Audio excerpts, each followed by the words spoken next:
Welcome back to the Eric Krown Crypto channel. Today, I'm joined by my good friend, Mr. FiboSwanny. Many of you already know him, but if you do not, FiboSwanny is a professional trader himself and a good friend of this channel. So I wanted to bring him on, get his thoughts on sort of price action, look at, various different charts, and pick your brain a bit as well, man. So I'll hand it over to you and take it away, my friend. No. Thanks for having me on, Krown. I haven't talked to you in a while. I've been following you, but I haven't talked to you in a little bit. And hope you're doing all right out there in Finland. And hopefully the weather's getting a little warmer for you up there and up way up north. Weather's getting warmer. So is the old Russia situation, but so far, okay.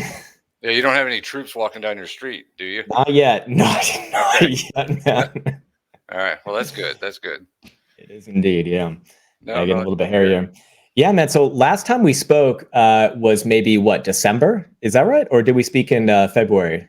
I can't remember. I think maybe it was December. Maybe it's it might have been December. Yeah, things have definitely changed since then now, haven't they? So, I'm just curious, what are your sort of thoughts on the market right now? What's your general view? Actually, just not even going into charts at this exact moment, but what's your kind of general view on the market, just in spoken words? Right now, I am going with cautiously optimistic. You're always optimistic, man. I love it. I love it. And I just want to remind people, the last time that we had Swanny on, he was one of the few people calling like basically a major low at that $35,000 region. So that cautious optimism definitely in the right regard, I'd say. Yeah, no, it's been a couple swings back and forth. We've been range bound, as you know. And worked out okay. Got out, a little bit on this range, but now we're back inside the range. But we'll see how it goes. Yeah, I mean, I guess that's kind of like why we love Bitcoin, just as traders. Just it gives us these massive ranges, so it's kind of it's like a dirty pleasure, compared to traditional markets where everything's so tight and everything. So I figure that's kind of one of the big advantages for us for now. Of course, over time it's going to go. But yeah, man, I'll put your charts now on the stream here and just run us through what you're looking at. And I got a bunch of different time frames I'm going to look at, everything from the hourly all the way up to the quarterly. So I wanted to kind of give you a good glimpse of what I'm looking at at least from a fib perspective. So you can kind of get the kind of what I look at from the Fibonacci world. But I'm going to start out on the hourly. And just to give a quick recap, one of the main things I do is bull and bear zones on the RSI. The red's going to be the bear zone. The green's going to be the bull zone. And on the hourly here, we broke into the bull zone back on April 18th or so. Right. And then we've popped a little bit higher, and then we definitely retraced back. But the interesting thing is and one of the reasons I'll show you here on the 4 hour on why I bought more is as this came down, it was a full retracement here on my threshold level here at 4,200 basically. And this was going to be that spot to possibly put in another buy. I don't really trade off the 1 hour, but I kind of use it as a guide for my 4 hour trades. Right. And with the support holding here and the RSI coming down and not breaking out of the bull zone, was a nice sign for me that maybe there's going to be some more buying interest to kind of keep us above that 40K mark going forward. So when I'm looking at the hourly here, with that holding on the bull zone here, even though the momentum for the bears here on the ADX was showing, some strength here on the hourly, and a lot of that came from this move to the downside.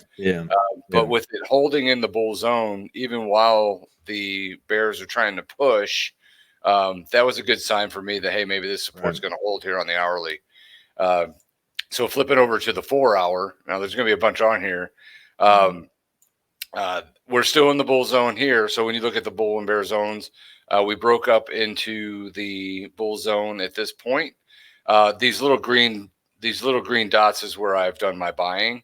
When we had this previous threshold back here, when it went into the bear zone, it went into the bear zone, came back up, kind of leveled out at this 100% level here for a few times, and then took off to the downside. But one of the things I was looking at was if you go back a couple thresholds earlier, this support area right in here where my threshold started for the bull zone in this area. it was a support level to watch, and that was my first buy that I was looking for off of this break to the downside.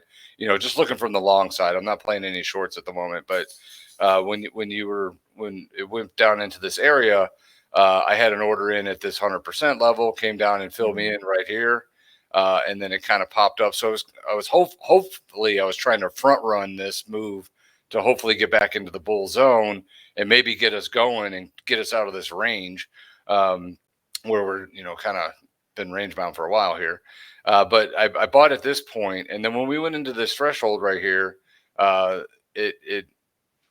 there's a couple of rules I have.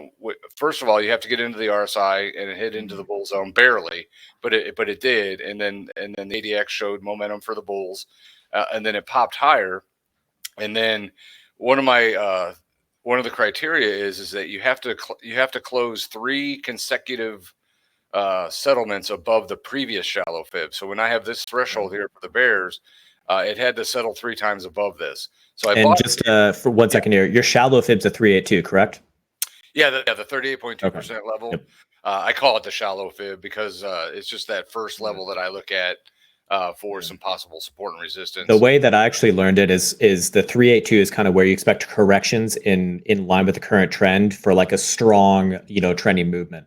Yep. And if that holds, it just tends to continue, and that's what I like about it. So in order to break it going the other way, I always do a three period rule, and I'm on the 4-hour chart. So you get 3 consecutive settles. So when this actually broke through right here, it didn't really give me a buy signal yet. Went sideways. It actually candled up a couple of times here, but did not settle 3 consecutive times. It wasn't until this candle right here, which it's hard to see, but that's why I put these circles in here. Yeah. That it was a buy. Then we went right up to this moving average, which I'm going to show is pretty important at the moment, is the 610. The 610 is a Fibonacci number that I like watching, and this is I kind of thought there would be some resistance coming in here at this moving average. 200, and it did. Yeah, and then started to come back down. And as it came back down, it hit the shallow fib, which is also, once I go into a threshold and it retraces back, I buy again. And right now I would have had, I buy in 10% tranches. So I got a 10%, 20%, 30% buy. Then we dropped down into this area down in here, which I took off this threshold here, where is the 141 to 127 is the extension zones off the Fibonacci that I like to look at for, buying or selling, depending on what direction you're going. But since we retraced back down and it hit this zone, along with the hourly holding its mark here, that was kind of my validation to say, okay, I'm going to buy a little bit more here. So I added some position. So basically these 4 positions give me an average of just under 4,300. So I'm, a couple $100 in the money at the moment. And we're staying in the bull zone. That's why I said we're kind of cautiously optimistic. It's range bound. It's risky when you're in ranges and those kind of things because it's really not trending yet. But I'm long at the moment, and I'm staying cautiously optimistic. The ADX is dropping for the bears here. So as the bears tried to take some control here, the ADX has been dropping ever since the market's been moving down. So that was kind of a sign there. And with the bull zone holding, I was thinking, all right, let's add this position and just kind of press it a little bit and see what happens. Yeah. So that's where I'm kind of at on the 4-hour. One of the things I'm going to look for, a couple of targets I have is based off my previous thresholds here. The 61.8% is around 44K. And that's that first target. And then I got a second target off the full retracement back up to 46.5. So if it gets up to this target, I'll take 10% and reduce this 40%. I'll take another 10% up here and reduce it again. And then, of course, if it continues to the upside, I'll continue to move the fibs up, which will give me buy targets on the downside at the shallow fib. If it comes, say it goes up to here and comes back down, I'll buy more and press it going forward just to kind of ride the trend. But right now we're sitting at that 43K, which hit right at that 610 moving average on there. And the reason I like that 610 on this is if you flip over to the daily and looking at this one, the 610 on the daily is kind of the downside.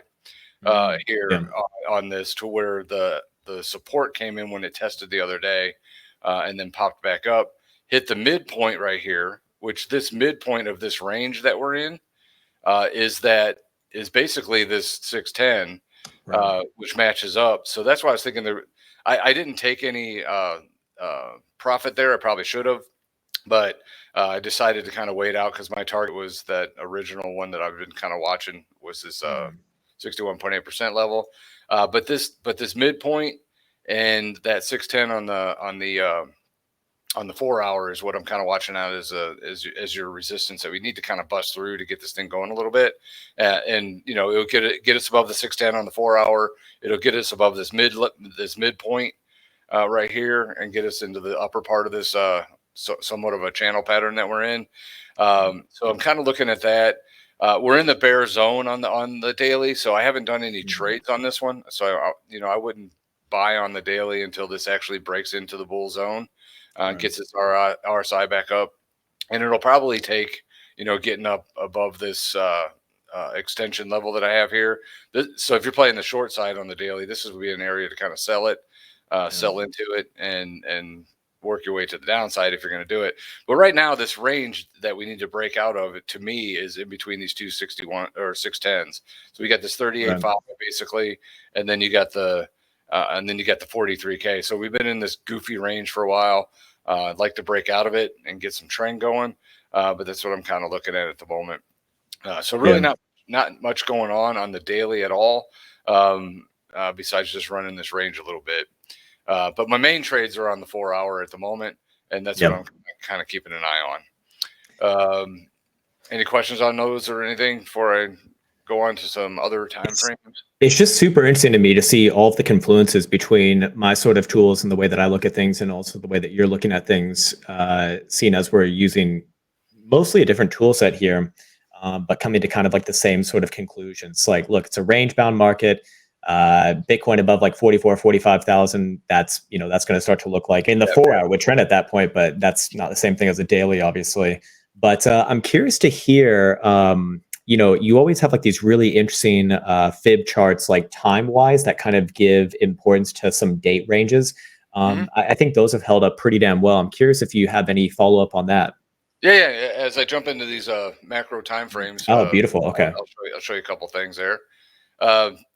Let's move over to where we at here. First of all, I was looking at the weekly, and this was an interesting timing for me. And there's a couple of things that kind of look different now than they did last time this happened. But what I was looking at here was on the weekly basis, taking the high here at 1163 down to 152. Man, the good old days, huh? Yeah. And then once we broke the high here at this point, I'm measuring the 161.8% level, because once that broke out, and then it held right here at this point, and then it took off to the upside. So this 161.8 was an important level for me as as a Fibonacci guy to watch. And then I also took some timing on it and looked at it. There's 189 bars from that high to when this held on the breakout of this 161. And of course, I marked down here that the ADX was really strong. The bulls were in control. So when this happened, that's what that bull momentum was still there, even though it dropped down to this point, didn't cross over. The bulls maintained control. The ADX stayed high and kept the momentum going, and we had a nice little parabolic move to the upside, which created that next high at 19.6, and then worked its way down to this low at 31.22. And I'm looking at the same thing here. You get this 161.8% level, basically just under 30K. And it went up and came back down. If you look at the 189 bars at this point, kind of went up, came back down, just like it did here, and kind of tested that level again. And if you look at the ADX, as the market was coming down, it was dropping the entire time and got really low, and then really hasn't given us any sense of direction ever since. But the nice thing is even though the momentum's been low, we've had lower or higher lows on this going forward. So that's another area that I'm looking at as this cautiously optimistic, I would say, because Right. I mean, even it's though technically a divergence right there too between your yeah, momentum oscillator, like whether you're yeah, using the DMI or RSI, it doesn't matter, but yeah, both of them showing it. exactly, Right. exactly. So to me, with it coming back down and testing this 30K, and not coming down the second time and bringing it all the way back down to another low and held this, without without the momentum, that to me says that this line will be kind of a support guy going forward. And right now, if you look at it, it's probably right around 35 or so, and that might be Mhm. some of those weekly lows that you're probably looking for Yeah, on the downside, exactly. which Yeah, makes sense. So even if it gets down to that level, it's still maintaining this exactly. somewhat Yeah. sideways to higher structure, which I Yeah. like to see. So another thing is that, once we broke out and held this level and worked our way up, the 500% level at 5205 here was pretty significant, because we got to that point, came back down and tested right here. So broke and tested and then took off. And then later on, it broke to the downside. So Mhm. here, if this actually holds, the 500% is at 85K. So I think as time goes on, if we stay, if, this is going to be this range. If we hold the support going forward, the Mhm. range, I mean, it could take us a while to get there, but if we're going to do a sideways to higher, I can see us kind of working this range up and to hit this next level later on. Yep. But that's what I'm kind of looking at. I like the timing on this, the timing of the 189 bars. And if you also look at, let me find a Ah, timing chart here, or a little time cycle. If you go from high to high, and I'll show you this okay. on another one here. The high to high, boom, boom, and then the high right here. Um, Oh, wow. this held. Okay. So, in other words, we had a high, and this is where we should have had some major change, to Yeah. say, where's the high? You know what I mean? Like, the high Mhm. should have happened here, but since it didn't, and we instead of this parabolic run, we're in this sideways, to where I think this was more of a transition to maybe higher later.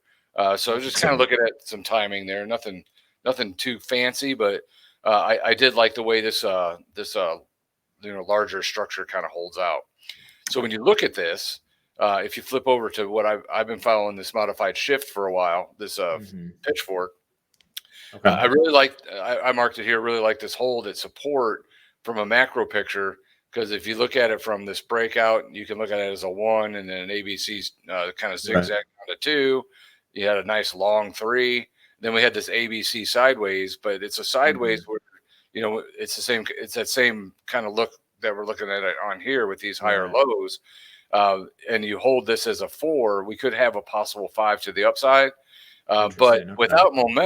without the momentum, I'm looking at this area and possibly holding. And so far, this line on the pitchfork is still holding support, Mhm. um, and that kind of matches up nicely with some of the other time frames. Uh, that maybe we're sideways to higher, and then my timing is the end of June. So some of the June time frame is what I'm looking at, to where the end of June can get us up to the top of this next line, which puts us up around 64 or so, maybe 65, and that's going to be pretty important on some of these other timings that I'm looking at. So if this kind of holds here, and this 4 hour holds and it looks good, and we kind of start taking off from here, and it kind of holds the support, and then we can get this kind of popping higher and get this into the bull zone. Then I think this June time frame comes into play, to where the 65K comes in as a possible target. That Uh, is super interesting. That is actually so one. I'm looking at a big signal myself. I won't go through it on this stream because I don't want to steal your thunder here. But one of the big signals that I've been kind of following here is a volatility momentum signal, and if it does get resolved to the upside, it actually would imply about that price target in the low 60,000s at around end of June. Actually, kind of nice. strange. Oh wow, Yeah, that's yeah. cool. Yeah, Yeah, I I have didn't something know else to that. show you as well, just really quickly here, because you were going over the overall market cycles and the interpret or the playoff of I think it was the 1272 or something around there, kind of where the market cycles have been based off of, like mid-cycle, like right here and right here. Mhm. We actually saw the same thing one other time in 2013 cycle right here. In fact, same thing. Right off the 1272 off of the prior macro base, essentially. So I just thought that Mhm. was interesting, man. kind of adds I got a further. similar chart to that because my 122, Yeah. my 127 to 141 is pretty important to me. Right, right. So I got something similar. It doesn't look the same, but I got something pretty similar to that. So I like it. Right on. And what's the momentum thing you were looking at to, what would you say? Oh, yeah. The one that I'm looking at is this. It's a big signal based off of volatility momentum.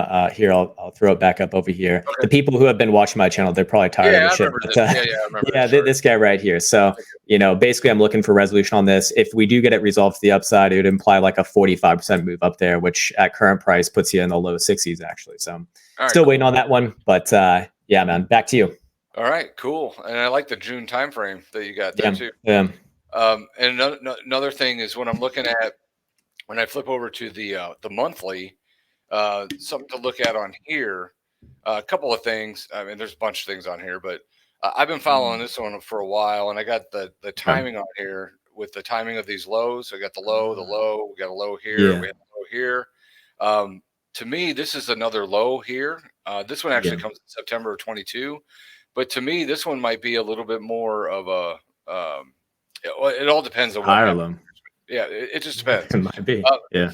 So one of the things I'm looking at is right now this 38.2% level is at this 46.8, and this is where this resistance has been. And the scary thing is like you said, if things are going to hold it at 38.2, it could continue to the downside. Right. So if this actually breaks and we start to break some of these higher lows that we've been seeing, then I think we can break down and get all the way down into the 20K area in September. But that's if this ends up breaking to the downside. Now of course, we got to kind of keep an eye on some of these, on the daily here, see if it breaks the 610, and some of these lower levels of this channel is basically down into this lower weekly is what you're this kind of area that you're talking about. But when we're looking at this, if this ends up breaking to the upside, the next level is the 61.8% level. Which this part right here is June, and this is just the sine wave that I have from highs and lows, and then so the June to me is this next swing up on the sine wave here to where I have a couple of arrows. So basically, if it gets back up to the 55K area, 61.8% level, or if it gets some momentum and really starts to break out, the 100% 69, or you can go up to the top of the channel at 73.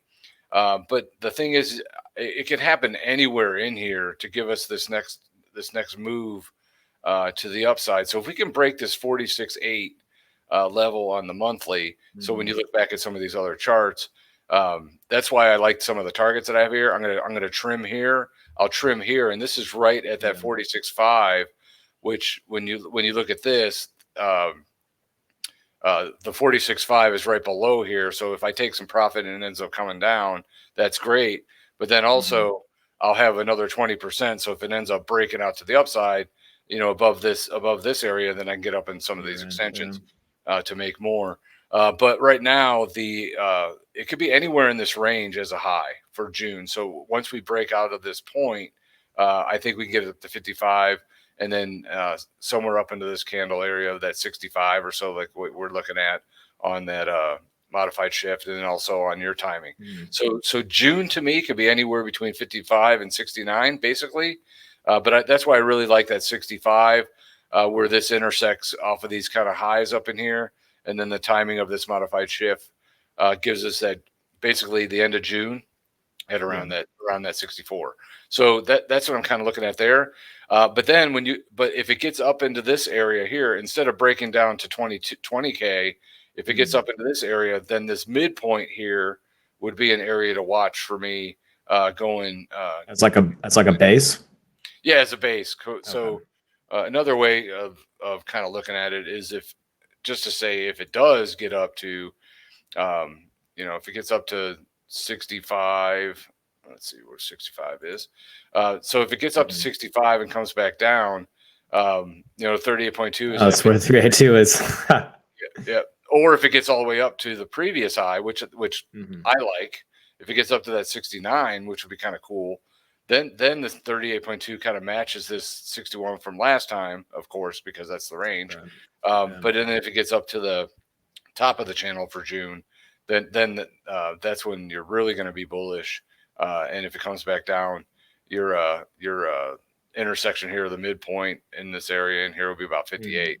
So basically, it really all depends on what happens here soon to see if we can get back above this 46.8 here. I would say relatively soon, over the next couple of weeks, and get us rock and rolling up into this area, and then this could be a low, or does it retrace all the way back down again, like we go up and then come all the way back down before it starts to take off again.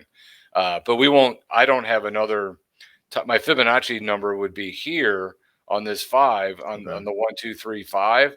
So December of 23 is when my next number would be for a possible low in the market, those kind of things. But right now, I mean, the main thing I'm looking at is this area right here, to see if we can break out to the upside and just kind of watch this channel that we're in from these lows and these highs, and see if this midpoint kind of breaks us out and get us. Basically, what I'd like to see is a support and resistance flip right here.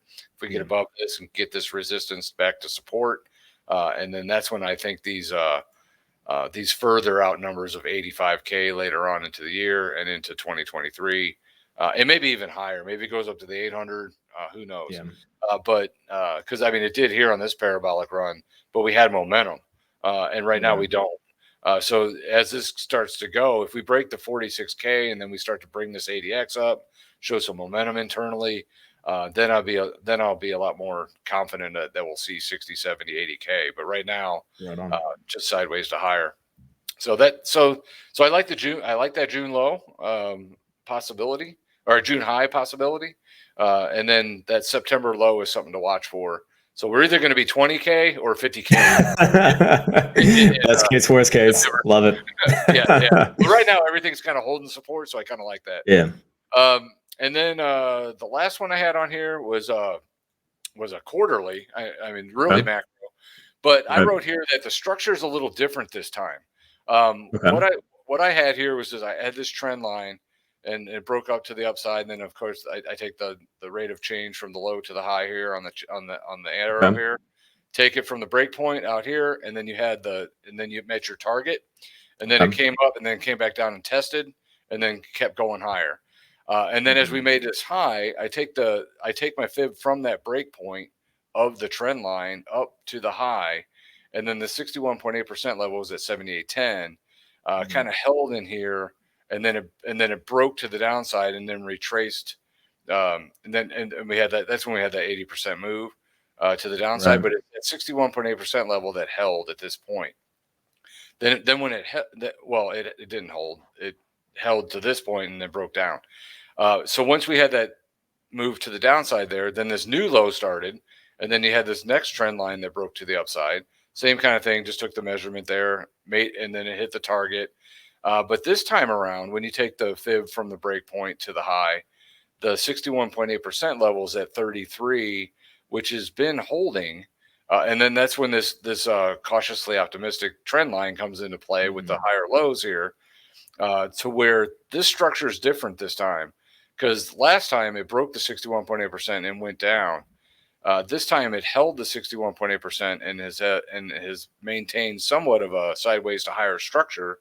So to me, this quarter, it just looks a little different this time. The structure looks a little better to me, to where you could possibly get some higher highs in here earlier than what we had to wait last time. So when you look at this, I also took the fib based trend extension here. So when you take this low to high, and then you start the low here, and then you look at some of your targets as you work your way up. Basically this level right here hit the 300% level right there. So I'm doing the same kind of thing from this low to high and then down to the low. This 61.8% level of this based extension is at 65.5. So to me, that matches up really nicely with this area right in here as we move into that June timeframe. So that's what I'm kind of looking at. And that's why I kind of looked at this probable trade range for June, with the high possibility being that 61.8% level at 65. So to me, with this holding this nice support, and it just looks a little different on this, since we don't want to break this 61.8% level because it just looks like a shit show. I mean, there's a bunch of moving averages to hold and those kind of things, but it wouldn't be a pretty sight to break this right now. So that's why I think the structure is relatively a lot stronger than what we saw in some previous times. Because the previous times we went up, retraced back, every one of them went up, retraced back. It played a lot more technically. Yeah, exactly. So that's why I'm really liking that 65 for June on a lot of these timings. So that's what I'm kind of looking at. So when you look at all these different time frames, that's what I'm kind of eyeballing for BTC at the moment. So if you have any questions or comments or want to look at something else or whatever. That was fucking amazing, man. That was all good stuff, man. That's why I always love talking with you. You got a very unique view on the market, man. I have a question for you, something that I haven't ever asked you before. I probably know the answer, but might as well ask anyways. Do you, because this is like kind of it used to be a bigger meme. Now it's not so much, or at least Are you going to bring much, up CME gaps? No, I'm not, man. I'm not. No. Don't get silly here. I wanted to talk about memes, I was like, oh, I'm just messing. No, what I was going to ask about was the halving. Does that play into kind of do you factor that in at all? Do you care about that? Is that anything of relevance to you? Yeah, it does. And when I go back and do some timing studies on the halving, that's actually worked out pretty really interesting. Okay. I don't know if I have that chart available or not. Let me see here real quick. Let me see. See if I have it here. See if I can remember where it was. Oh my God, dude, you have more than me. Jesus. Okay, you make different layouts for like every time frame. It looks like, huh? Yeah, I got a bunch of different ones. I can't remember where this one's at though. Dang it! I wish I had it. Let me see. That's no worries. Let me see if this is it. Might be, might not be. Doesn't look like it. I guess the other thing that here we go. Okay. Oh yeah. Okay. Sweet. I don't know if it's updated or not, but same. Let me see here.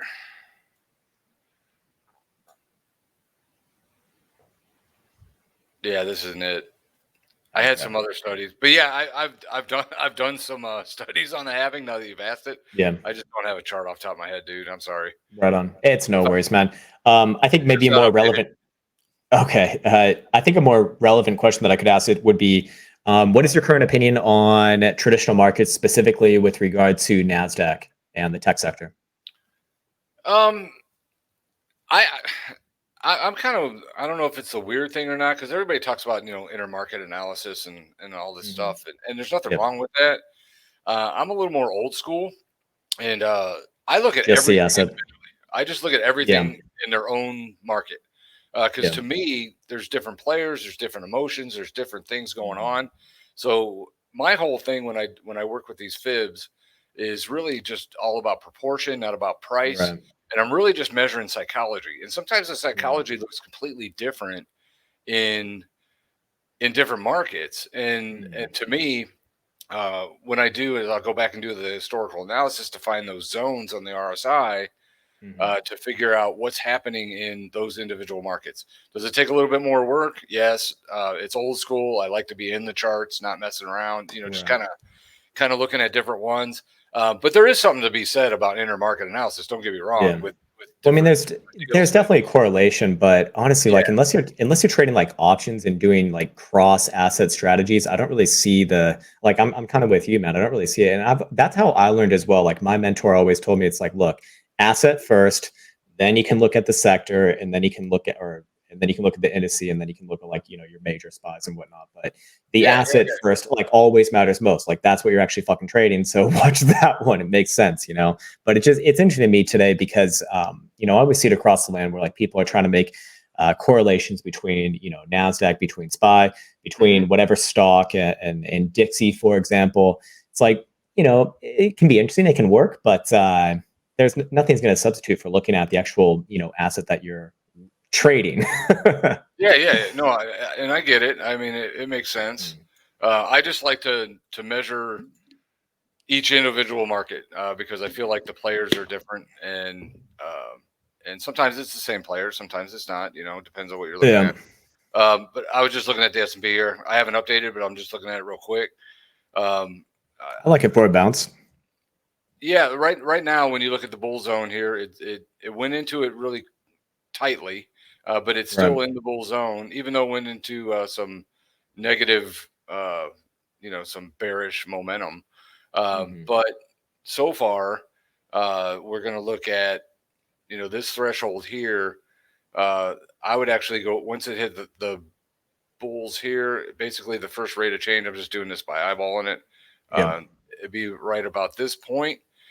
So we're looking at maybe a little bit of support also in this market. So if you want to think that if they're somewhat correlated, this is going to be the levels to watch.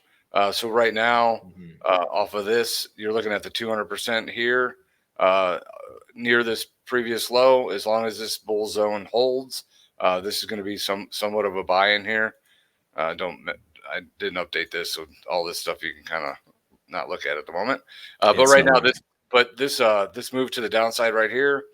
If you want to play it, you're going to buy it here. Probably stop it if it breaks to the low because it'll probably be breaking down into the bear zone. But right now, even though with this move to the downside, you're also on this cautiously optimistic kind of look here. I hate magnets sometimes. So I'm just saying, like, this trend right here is going to be your cautiously optimistic look right here. So if you're going to buy it, if it breaks this trend line to the downside, you probably want to stop it. But the same thing is happening, in the near term here. You buy it. If it's going to break down, it's going to fall out, and then you're going to want to get out anyway. I think they're kind of looking the same at the moment. The momentum here is probably, it's not super strong. It's trying, but it's not back above kind of that 25 area that I'd like to see, at least on this market, to where.